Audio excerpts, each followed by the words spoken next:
Over the last few videos, we've broken down where your data goes, how it's collected, and how corporations and investigators build predictive models out of it. This video is the next step, showing you how that data gets turned into real-world surveillance. If you haven't watched those earlier videos yet, it's worth going back, because what I'm about to cover is the practical side of all that digital tracking that we've already discussed. This is where predictive analytics becomes boots on the ground. Forget the cliches about cars trailing you or trench coats in the rain. Real surveillance doesn't look like that. It's not about adrenaline. It's about discipline. The operative's greatest weapon is patience. Amateurs chase subjects, reacting to every move. Professionals anticipate, positioning themselves where the subject will be, not where they are now. That's the difference between being detected and being invisible. Surveillance is a mindset. Calm, calculated, forgettable. You don't want to be the person remembered in a lineup of bystanders. You want to be the one no one noticed at all. The real craft isn't about following harder. It's about waiting smarter. Hours of stillness for seconds of payoff. That's the philosophy that professionals live by. Every operation starts with intelligence. OSINT. Open source intelligence is step one, but pros go further. We build subject profiles using layers of data before ever stepping out into the field. That might include property records, business filings, vehicle registrations, court documents. Then we exploit the open web, social media posts, tagged photos, even check-ins, even job resumes that reveal daily commutes. Advanced teams use pretexting, creating controlled online identities to interact with a subject's network. A fake account joins a local community group, comments on shared hobbies, or casually engages with friends and relatives. The goal isn't a direct hit. It's to fill in gaps and test what information comes back. Data brokers and subscription services push this further. Purchase data sets can reveal phone numbers, addresses, family connections, and even consumer habits. Combined, they form a mosaic, a full picture of who you are, where you'll be, and how you move. From there, a surveillance plan is drawn. Investigators select likely choke points, identify anchor positions, and decide what cover roles fit the environment. In many cases, the first day of live surveillance is the fifth day of the actual operation, because the groundwork has been done digitally. The trail you leave online is often the first place someone looks. Every public post, every data broker sale, every app that trades your info. It's intelligence in someone else's hands. Surveillance rarely begins on the street. It begins with your digital footprint. We don't need to follow you everywhere. Instead, we build what's called a pattern of life. That means studying your routines, your routes, and your non-negotiable habits.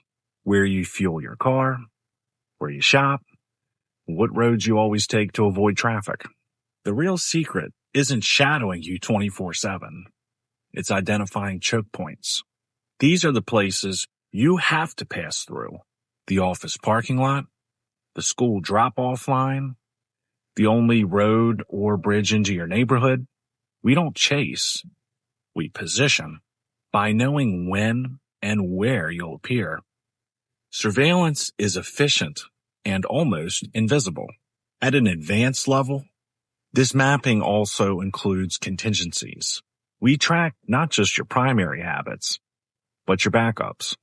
For example, we know where you get gas if your usual station is closed.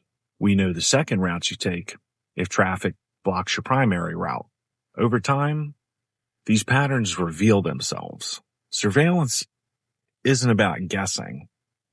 It's about letting you show how predictable you are. So just because you shook a car doesn't mean you're clear. Surveillance can vanish and reappear with precision. And if you're only watching the rearview mirror, you'll miss the anchor vehicle waiting ahead or across the street. Tradecraft isn't just hiding. It's explaining. A surveillance operative always has a reason to be there. The jogger stretching at the same corner 3 days in a row, the utility van parked in sightline, the shopper waiting outside with bags. We call it cover for status. The role makes the operative blend seamlessly into the environment. No questions asked. The advanced side of this is layered cover. One operative might pose as a delivery driver, while another appears as a pedestrian. Two unrelated roles reinforcing each other's presence without looking coordinated. Operatives may also swap cover throughout the day to remain unpredictable. Then comes behavioral seeding, subtle manipulations that shape the subject's decisions. Blocking one path with light foot traffic so you take another, letting a vehicle drift closer so you speed up, positioning someone just obvious enough that you cross the street. These are design nudges to predict and direct your movement. The art is in making the subject feel like they're in control, when in reality, their choices were anticipated. If you speed up, change direction, or alter your behavior, it's already been factored in. So if someone always seems to have a convenient excuse for being nearby, or if your actions feel nudged, it may not be random. Cover roles and subtle manipulations are built to shape your decisions without you realizing it. But not all surveillance is invisible. Sometimes we want you to notice. If a subject poses a potential threat, overt surveillance can serve as a deterrent, making them hesitate before acting. Other times, visibility is psychological pressure. Awareness of being watched causes stress, and stressed people slip up. And sometimes it's a distraction. We let you spot the gray sedan, confront it, even feel relief when it's gone. Meanwhile, the blue truck that never drew your attention continues its work. Visibility is never an accident. It's a tool. There are more layers to this. Sometimes an investigator will burn themselves, allowing you to identify them, to control your focus. In security details, this can buy time or redirect your suspicion. In corporate investigations, it can push a dishonest employee to panic and self-expose. And in threat management, showing a presence can be enough to prevent escalation.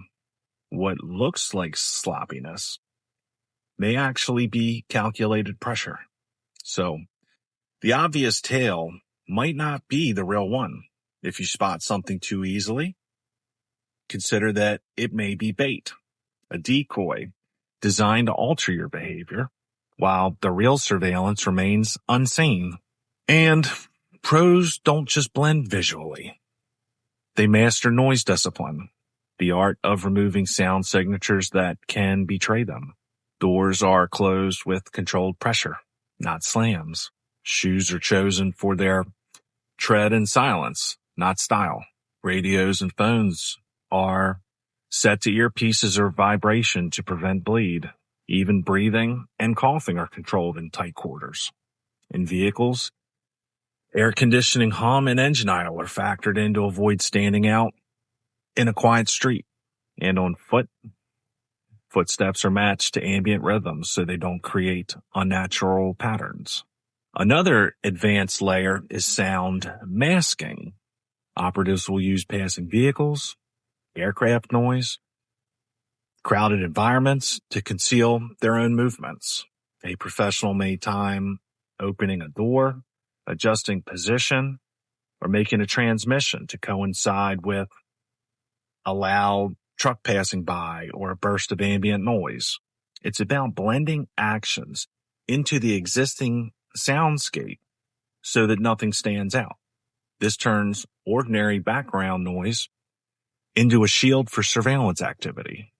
So, train your ears as much as your eyes. A subtle sound out of place, a car door in a deserted lot, a second set of footprints echoing yours, or a cough at the wrong time may be your only warning. At the same time, be aware of the sounds that you produce daily. Predictability in sound can betray you just as much as predictability in movement. This is real surveillance tradecraft, the kind of work that rarely makes it into books or movies. Used correctly, it protects clients and prevents harm. Used recklessly, it invades privacy and manipulates lives. Knowledge cuts both ways, and now you know more than most. If you found this valuable, subscribe for more advanced insights and field-tested strategies. Drop a comment with your thoughts. Keep it professional. And remember, the game is played in silence, long before you even realize it's begun.